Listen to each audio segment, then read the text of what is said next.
need. People we are opposing have very deep pockets, and they got it for nothing.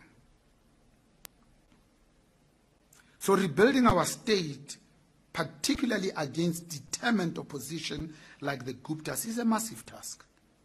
This is the best investment we can make together. Otherwise, we might as well just pack up, because this country has not only been given, but this hard-won freedom has just been usurped. But we cannot clean up the state if our own house is dirty. So if we tolerate collusion, exploitation, or corruption in our own ranks, business must always do the right thing and live by an ethical code. A code that we will urgently make explicit. This is not only about getting rid of the bad guys. People will easily trample our constitution, pretend to be populist champions of our people, as long as transformation and economic justice are jobs have done.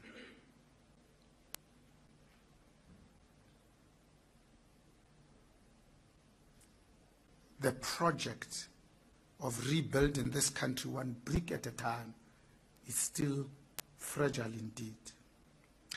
So make no mistake, to secure this safe, prosperous future we want, we need to prove that we can accelerate true transformation. This notion of shared value and broad social progress within the Constitution, within the rule of law, and in a thriving, growing, and prosperous economy. I'm not English, but transformation for me means fundamentally breaking with the past, so that the present that we have created together bears no resemblance to that which we have replaced. This is a metamorphosis of a pupa that becomes a butterfly. The frog that emerges out of a tadpole, a metastasizing cancer cell that bears no resemblance in the way it behaves and the way it looks to a normal cell. This is not reformation, where a chameleon can simply change its color to camouflage and fit in with its environment. Brown when it's in rocky places, and green when it is in luscious plantation. This is uprooting so that we can indeed be one nation, one common flag, one national anthem. This is urgent, it is serious, it is both creative and innovative. Here too, Business Leadership South Africa will be building partnerships and putting forward ideas and initiatives. Here too, we need your help.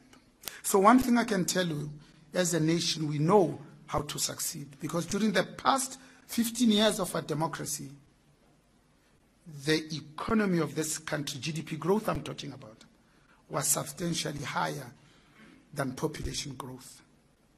We witnessed 43 consecutive quarters of positive GDP growth. This enabled us to add 400,000 families a year, every year, into the middle class. We can do this again. Business. I'm talking about our investment, our job creation, our profits, our tax revenue was a central driver of that success. I know of only two ways in which companies get their revenues. One is from, in the case of South Africa, the 28% corporate taxes that are paid by businesses. Two, by the 41, now 45% PAYE that the employees of these businesses pay. I don't know of any other. Therefore, for me, it is nonsensical to speak of a pro-poor, pro-growth agenda that is also anti-business. Because as business, we have been indispensable to our nation's great successes since at least the advent of this new democracy in 1994. For me, business is the answer, not the enemy. So by God's mercy and our efforts willing, we shall overcome again. I thank you.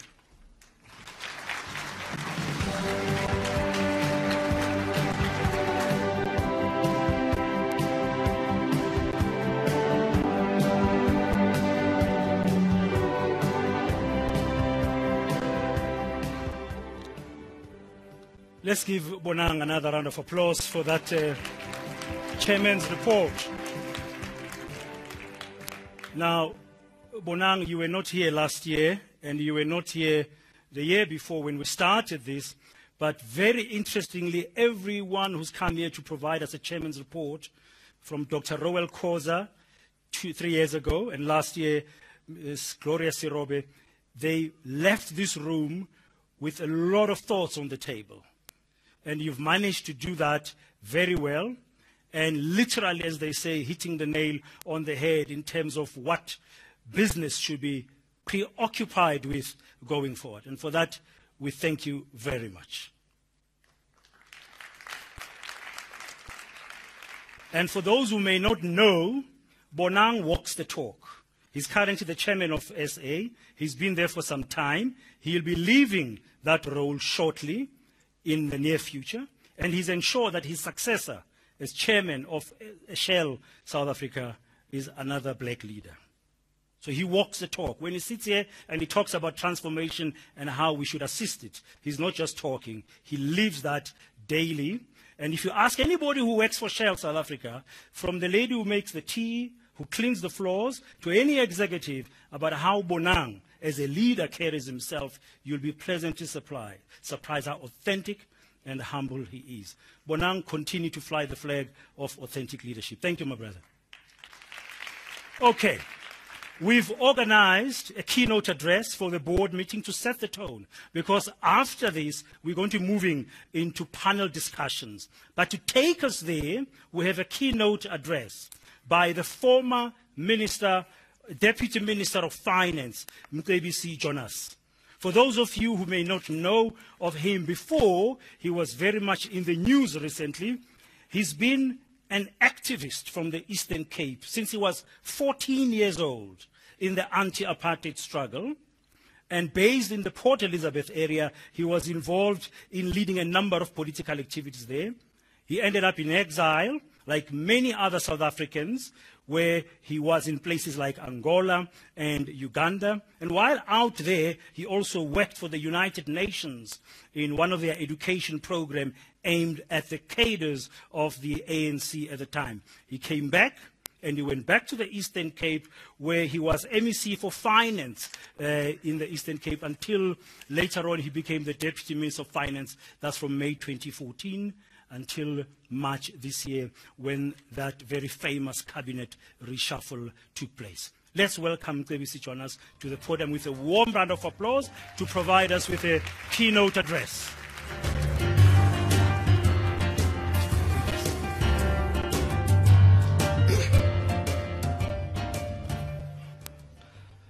Good morning, esteemed business leaders and ladies and gentlemen gathered here today. It is a pleasure to be speaking to you today, but if truth be told, it is rather intimidating to be addressing an audience of so many of the country's top directors. I have decided to focus my address on doing a quick SWOT analysis of the South African economy. I'm sure management gurus here will argue that there is some inherent logic in starting with the strengths and ending with the threats. But I have decided to do it my way, beginning with the weaknesses, then discussing the current and emerging threats we need to manage, after which I will discuss the strengths we can build on and the opportunities we can leverage to get our economy back on a path of sustained recovery. It's probably the politician in me wanting to end on an optimistic note. and I'm sure we would all agree, we could do little with a bit of optimism in the current moment. Unfortunately, I may speak a little more on the weaknesses and threats than on the strengths and opportunities. And I think that's reflective of the space we are in as a country. So let me then begin with the weaknesses. There are many, so I will cut to the chase. Over the recent past, I've written and spoken extensively on the weaknesses of the South African economy. I have argued that we are stuck in a low-growth trap. The recent growth data released earlier this week by Stats SA shows that we have technically entered into a recession. The South African economy contracted by 0.3% in the last quarter of 2016, 0.7% in the first quarter of 2017, meaning that it has contracted for 2 successive quarters. A closer look at the data shows that the primary sector, that is mining and agriculture, is recovering, growing by almost 15% quarter on quarter.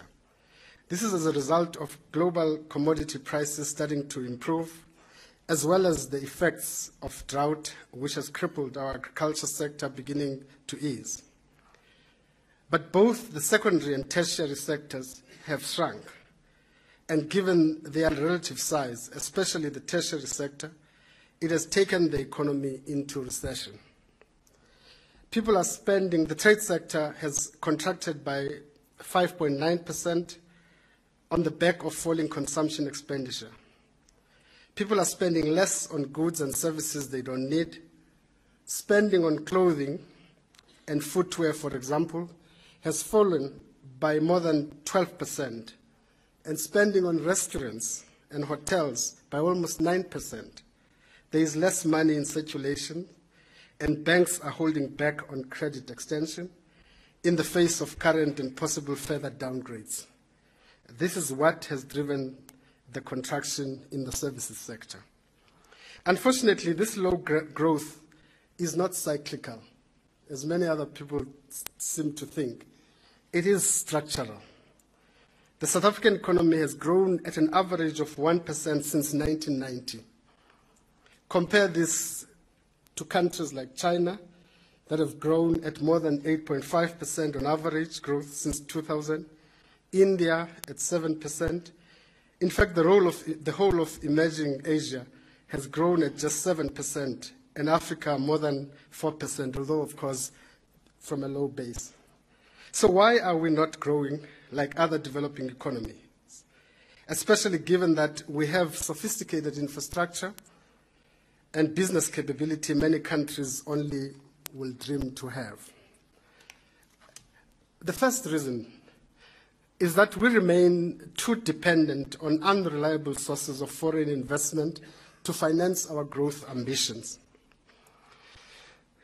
Like countries such as Brazil and Turkey, South Africa is extremely vulnerable to external shocks, with susceptibility to large-scale financial crises caused by even relatively small economic shocks. We remain locked into the global markets as primary commodity exporters and find ourselves extremely vulnerable in terms of lower commodity demand and prices. This accounts for the poor performance of economies such as Russia, Brazil, Nigeria, and of course ourselves. Economies that have enjoyed higher and more equitable growth have proved far more resilient in the recent global downturn. And those are the economies with more diversified economies and higher levels of manufacturing value added. South Africa's manufacturing value added as a percentage of GDP is around 12%. Turkey around 13%. Brazil is 17%. If you compare those with China at 32%, South Korea at 31%, Thailand at 33%. It is the percentage of manufactured exports, high technology goods, that make up only 4.5% in South Africa, and 2% directly attributed to government support in areas of R&D, technology development, industrial policy, etc. So from a structural point of view, we have a problem at that level. The second challenge, of course, is we are not investing sufficiently in fixed capital. South Africa's fixed capital investment as a percentage of GDP stands around 18%, similar to Brazil and Turkey at 20%. And if you compare that to China at 47% and South Korea at 30%, clearly there is a problem. We need to ask hard questions here today. Why many of our big firms are investing more in other developing countries, including China, than here at home? Here we need to address issues of policy certainty, especially in areas like mining. And I sometimes feel that in government circles, I don't think people realize the amount of damage we are causing to the mining sector, just by uncertainty of policy. This includes costs of electricity, costs of logistics, including high port handling charges, cost of broadband, and cost of labor, where wage increases outstrip productivity. This is what we need to become almost infatuated with, because if we can't address these fundamental structural issues, as a country, we are going nowhere. The third reason we are stuck in a low-growth trap is due to our inherited inequality. I have argued elsewhere that countries with high initial conditions of asset inequality seem to be slower growers than countries with high levels of equality. This has to do with a number of factors, including reduced aggregate demand and heightened social and political instability that inequality generates. Unfortunately, there is no quick fix to this problem, as many of us seem to think. Simple asset redistribution without growing investment and productivity might, of course, reduce inequality, but it will also increase unemployment and poverty, as we have shown with our BE system. We must rather focus on creating new wealth and assets in which previously dispossessed have a growing share. We have a very sophisticated fiscal redistribution program, but our efforts to reduce wealth and asset inequality have not had any positive impact. Our BE policy have created some wealthy black business people, but real inequality has increased across all race groups. Our poor education and training outcomes have not helped here. So we need a new and different conversation about what inclusive growth means and what instruments we need to assemble to make real economic participation among majority of citizens a reality. I would think this needs a focus of both how we create more black entrepreneurs through incubation programs, venture capital funds, etc., as well as how we can create jobs for the low-skill segments of the population. Because that's the real problem that you also have. If you look at the unemployment problem in South Africa, primarily, I think, you have a big chunk of it relating to the low-skilled and the unskilled or semi-skilled. The fourth reason, and probably the last for this purpose, why we are stuck in low growth has to do with the inability of the state to lead a structural economic reform project. The state has a critical role to play in driving radical economic reform agenda. And I think even IMF and World Bank have come to the same conclusions on the matter. But unfortunately, we've got to accept some of our own weaknesses, which include a number of other things: the lack of focus on policy, insufficient technical capability within the state, and the capture by narrow political business complexes. Of course, the Public Protector State Capture Report, the SACC, unburdening report, and of course, the current leaks, the popular Gupta leaks, demonstrate actually that part of what constrains government's ability to effect transformation and drive growth is the high levels and deep levels of corruption and capture within the system. Our SOCs should be primarily focused on driving the economy, cheap and secure electricity, cheap port handling cost. But if you drive the cost through corruption in our SOCs, what you create is the opposite. Highly costly electricity, as we are now experiencing, and a whole range of other issues. So there is a link between the cost of utilities and the depth and extensive corruption and capture that happens in our state-owned enterprises. And I'm saying this thing not because I'm opposed to state-owned enterprises, as many people might actually begin to think. They have an important role to play, I stress. But I think we need to look at countries like Singapore, where state-owned enterprises are more effective, and look at what is underlying the effectiveness. And I think part of the factors that underlying their effectiveness there is zero tolerance to corruption, meritocratic deployment of skills and resources within those, and a concern for bottom line, as it were. Because the money that you spend in continuing to sustain inefficient SOCs is money that could have been used in education, health, and in other endeavors that would have driven development. But equally, utilities and the cost of utilities is a major driver of business cost of the cost of business in South Africa. And therefore, we need to look at this question less ideologically and probably more pragmatically. So building a professional and corruption-free state must be a priority over the short term, I would argue. If we continue with our existing growth model, with its low growth and inherent structured inequality, we will increase spending pressures on welfare, security, and debt servicing. This is a scenario that is not sustainable.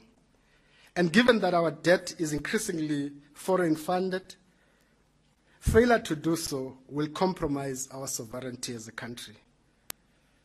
As you will note, I think a strong part of the fiscal framework currently is dedicated to how the country proposes to continue fiscal consolidation, to reduce our budget deficit and stabilize public debt.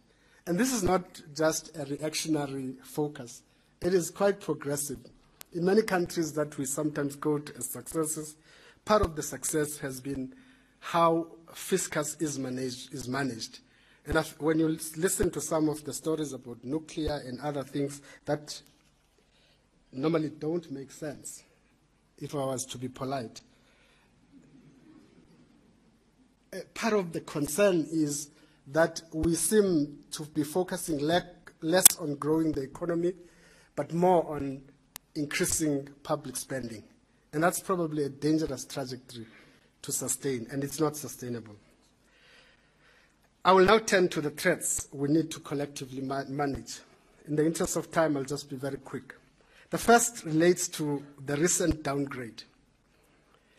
While in many respects the economy was expecting it, and in many senses factored in a downgrade, we must also accept the fact that it is a major challenge for our economy. And we must do everything to try to actually reverse this trend. And also educate ourselves, because there is a lot of economic illiteracy amongst our leadership. That's why many people talk about the rand falling and then picking it up. Because I think there's essentially it reflects very serious challenges in understanding the challenges we face. The rating agencies gave 6 reasons for the downgrade. Policy uncertainty, mixed signals on economic policy. Sometimes this morning you wake up talking about radical economic transformation. Tomorrow you're talking about inclusive growth. This morning you're talking about nationalization of mines, and tomorrow you're talking about nationalization of banks, etc. This has been a problem, I think, and it's something that I think collectively the leadership in business and must engage government very robustly on this question. The second one is the lack of will to implement economic reforms. It's real. We politicians are more comfortable to talk about redistribution because it increases their popularity. But also the very genetics of the liberation movement is such that it's better to talk about what you do for the poor and the working class, etc., than what you have to do to create conditions for more investment, etc. And obviously, I mean, myopic politicians will opt for the latter. Government and debt and the extent to which fiscal consolidation will be maintained. So doubts about whether fiscal consolidation path will be maintained. The fifth one is concern over affordability of the nuclear program. And I think we must not take this thing of the nuclear program very lightly, I think. I mean, sometimes I get a feeling that South Africans don't realize how serious it is, how damaging it will be. Because remember that I think it's not even trying to address an immediate need for electricity in the country. Because if you start the program, you will need about 10 years to implement it. So half of us will be dead by then, by the way. But that's not the point. The point is that I think we don't realize that it is not driven. I don't think it's driven by genuine focus on trying to address the complex issue of energy availability and security in the country. Perhaps other interests are driving this. The sixth one is growing social pressure and the citizens' unrest, which could result in populist spending decisions. And it is, in fact, beginning to do that. And these are the facts that I think the rating agencies outline. Beside the further downgrade, the other key threat we need to deal with has to do with growing populism in the country. In the recent paper, I describe how populism works best in low-trust society. And I think there's all evidence that suggests that when trust is low in society, populism tends to thrive, as it is in our case in South Africa. The essence of populism is to define friends and enemies and demand that the state sides and behaves in a partisan manner, even if it breaks its own rules and bypass the institutions established to uphold law. So there's fundamentally something unconstitutional about populism. Because if you're driving a populist agenda, that's why I think for many politicians, this slogan about white monopoly capital has actually gained so much credence. By the way, it's a product of Bell Pottinger. It's not original. And again, I mean, it has gained so much credence amongst politicians because it's actually, it can conjure up all sorts of emotions. But populism also denies complexity, and it denies constraints, and it denies risks. It attracts attention from the real issues that must be addressed, and as evidence in the current context, closes down space for democratic dialogue and conversation. It offers, and I want to quote now, absolute freedom to the bullshitter to come up with whatever the audience would enjoy hearing. Hence its appeal to desperate politicians, and unfortunately, we have a few of those desperate politicians today. And the massive traction it enjoys amongst electorates. And we need, as a country, the wisdom and courage to resist bullshit. And especially bullshit that divides us as South Africans, and bullshit that threatens to destroy the economy. Much of the populist rhetoric at the moment clearly is around radical economic transformation and the need to dismantle what is called white monopoly capital. Never mind that the 2/3 of the economy is either foreign, owned, or owned by pension funds. That doesn't matter. In its worst iteration, it casts established business, industrialists, and farmers as some kinds of enemies that must be defeated. Also, I remarked in a previous paper, this would be akin to the 19th century Xhosa cattle killing. Those who understand the Xhosa history, there's something called Nongqawuse in the Xhosa history, and would take us on the path of economic destruction and hyperinflation seen in Venezuela and Zimbabwe. I think the real likelihood of crazy policies choices being made is slim. But nonetheless, the fact remains that it creates further mistrust and policy confusion. It is also probably leading to disinvestment or lack of investment, especially in long-term fixed capital. It's also probably leading to increased out-migration of skills and know-how we desperately need. And I think there's an interesting paper written by Ricardo Hausman on South Africa. Now, I would really encourage everybody to read the paper about the historic mistake that South Africa is about to commit. And that's, I think, something that all of us need to be seized with. Let me now quickly tend to our economic strengths before everyone slits their wrists. Ricardo Hausman recently argued that the chances of South Africa taking the Venezuela route, making what he calls the historic mistake, are greatly mitigated by our extensive immune system. By immune system, he refers to our strong, robust institution, our constitution, our judiciary, our media, our civil society, our academia, the Reserve Bank, our treasury, etc. We also have strong traditions of democratic accountability and mobilization, as well as of dialogue. This is what differentiates South Africa from a Venezuela or a Zimbabwe, and is what ultimately safeguards us against absolute capture and collapse. Let us pay homage to those clever people who wrote the Constitution and built in the necessary checks and balances. It was as if they could see into the future. And let us collectively protect our institutions that uphold us accountable, that hold us accountable. Our other strengths relate to our extensive infrastructure, the ports, telecoms, and large sophisticated business sector. We are the financial and economic center of Africa. We have sound macroeconomic fundamentals, a highly sophisticated payment system, excellent academic and research institution. The problem is that all of these are not working together. We probably need to be stronger in creating an ecosystem for inclusive growth. Finally, as I conclude, some opportunities we need to harness. Firstly, there are signs of global recovery, albeit amidst much uncertainty. Commodity demand and prices are rising, and drought is coming to an end, as I indicated. Already I've seen primary sector growing at 15% quarter on quarter. On the next commodity upcycle, we must do more to diversify our economy into areas that we have comparative advantage. These include export manufacturing, light manufacturing, high-tech services, agro-industry, tourism, energy, and ocean economy. We are also beginning to see expanded trade with the rest of Africa.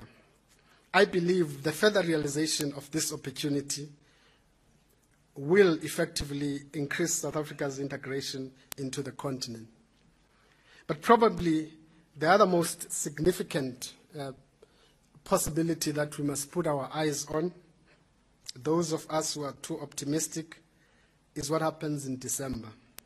Leadership change in the ruling party. And hopefully, if it does happen, it will bring the necessary political and economic governance stability and policy certainty that we require. I said if it happened. Thank you.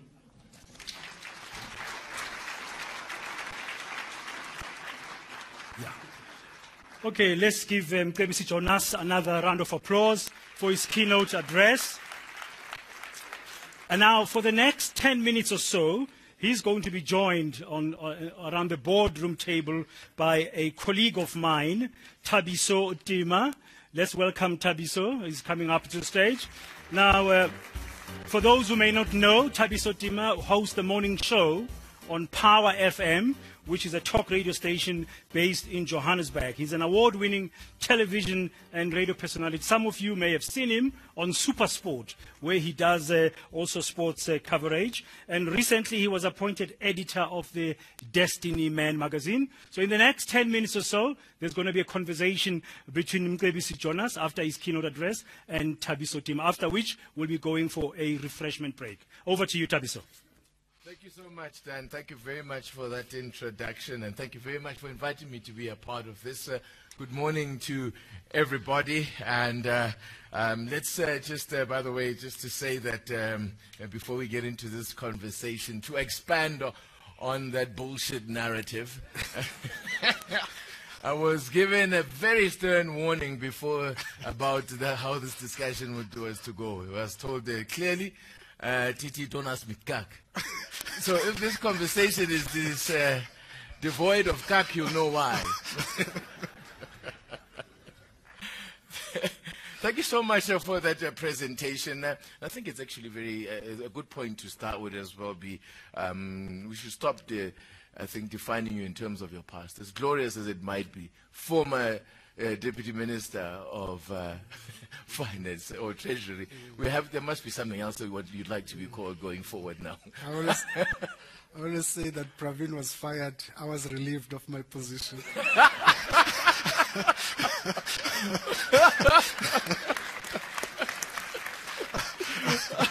All right, let's start on an optimistic note, and I think that's with the announcement that came through, was made official this week, or yesterday, that we now have a new Director General in Treasury, one that has been roundly welcomed, to say that this is the right decision. And I'd like to get your thoughts on that, as this is somebody you would know very well. I'm referring, of course, to Dondo Mohajani, who's been appointed now officially after acting for a short spell as the new Director General in the Treasury. Your thoughts on that decision? It is a promising decision. I think it's a good sign. I think it probably bolster wells, for stability in Treasury. And I think he has the credibility, the skill, and the depth of knowledge of what's required. So I think it's a good decision. It's not a comment about the past DG. He's around in the audience. So, that clearly indicates then if that the right decisions at the right time can be made. What is it that was unique about this situation now that we have made the right call has been made in this instance? Look, we can make, I think as South Africans, I don't think we don't know what needs to be done. I don't think so for a minute. But I think we must accept that there are huge problems.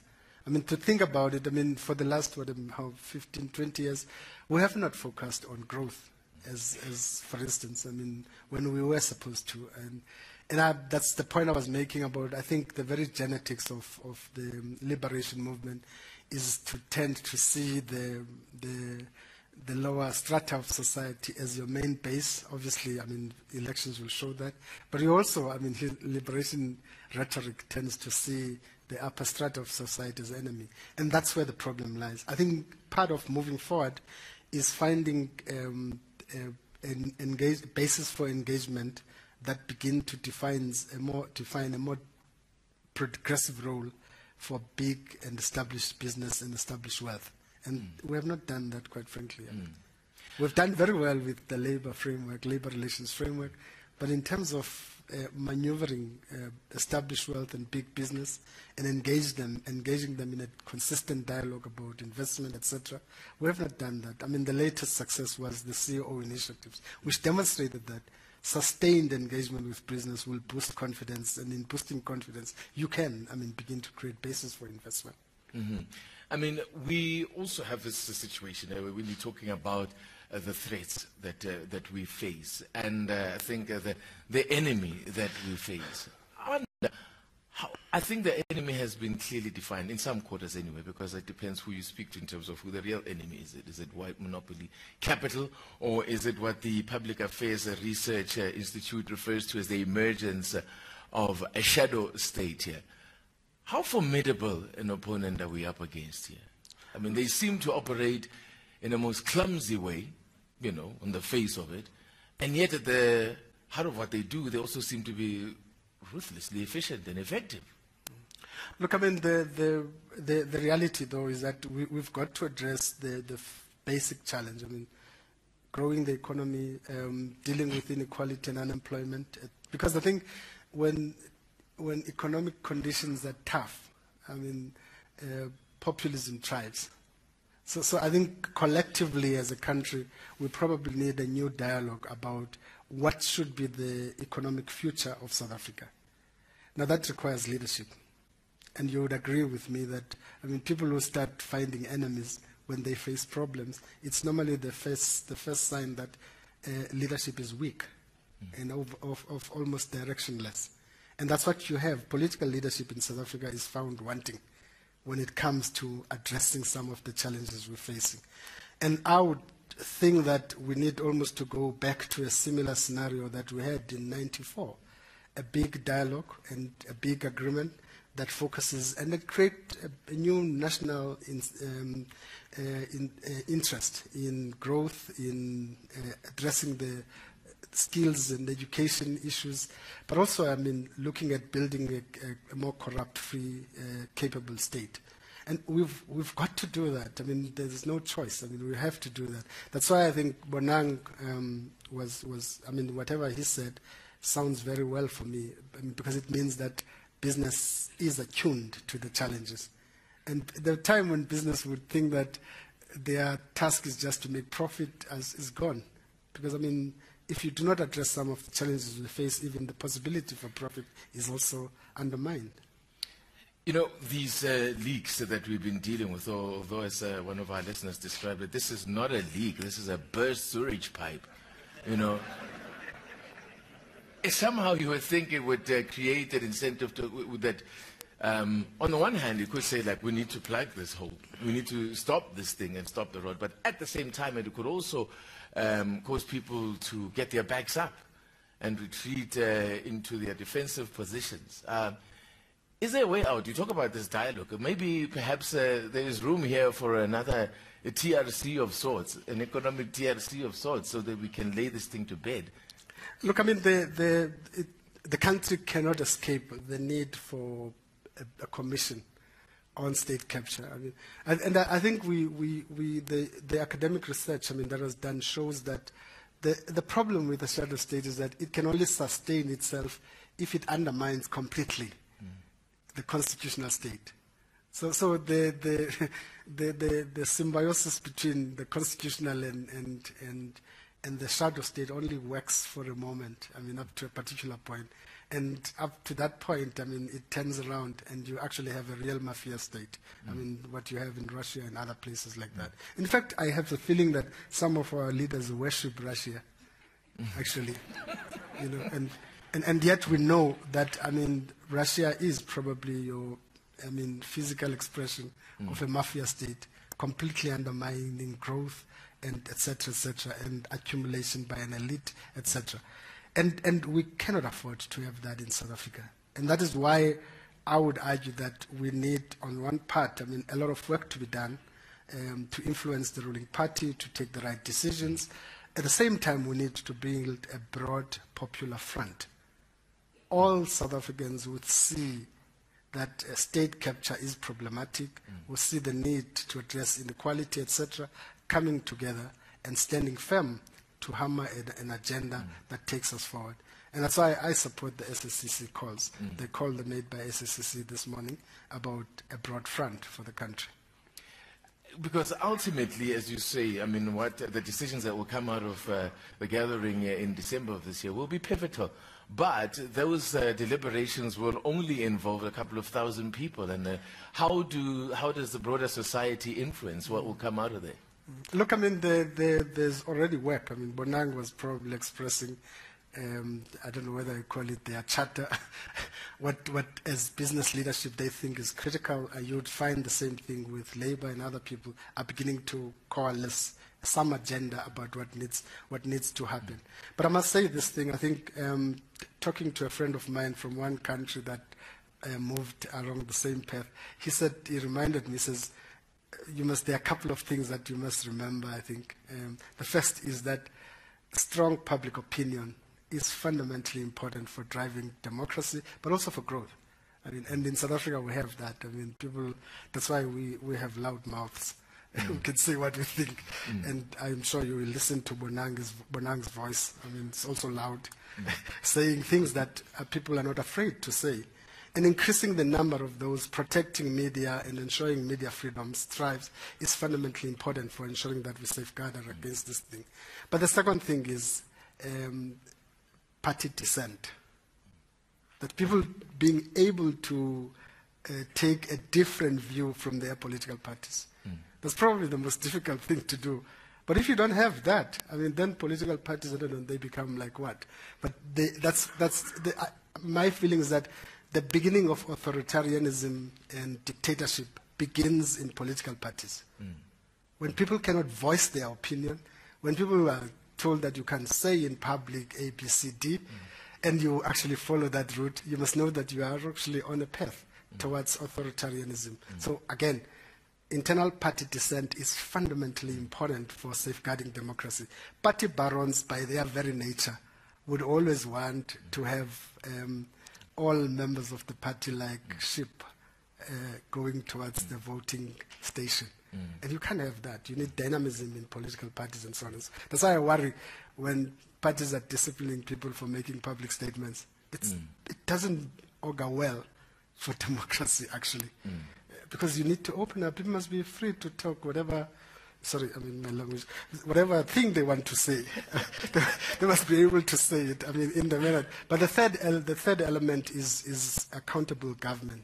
Now, the minute, and I think in South Africa we've got instruments of accountability. Our judiciary is showing that, etc., etc. But let's face it, there are strains. I mean, there are major strains. I mean, take, for instance, the SASSA contract. I mean, the court pronounced that it is illegal. And what happens? But the court could not stop it, because if it stopped it, it could have mean a whole range of things.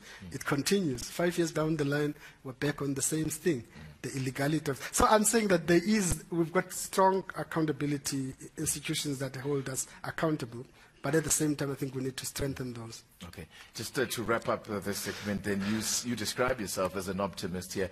Amidst the talk of, junk status and a recession now, I heard the finance minister speak about green shoots that we can certainly build on, that there are signs of some positivity as well within the economy, seeming